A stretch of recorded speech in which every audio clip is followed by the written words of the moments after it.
জগদীশ যেমন ছিল সবচেয়ে মেধাবী, তাহার অবস্থাও ছিল সবচেয়ে মন্দ।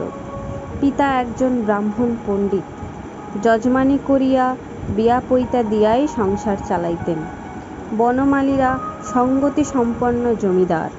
তাহার পিতাকে লোকে বিত্তশালী ব্যক্তি বলিয়াই জানিত, অথচ পল্লীগ্রামের সরল জীবনযাত্রা নির্বাহ করিতেন।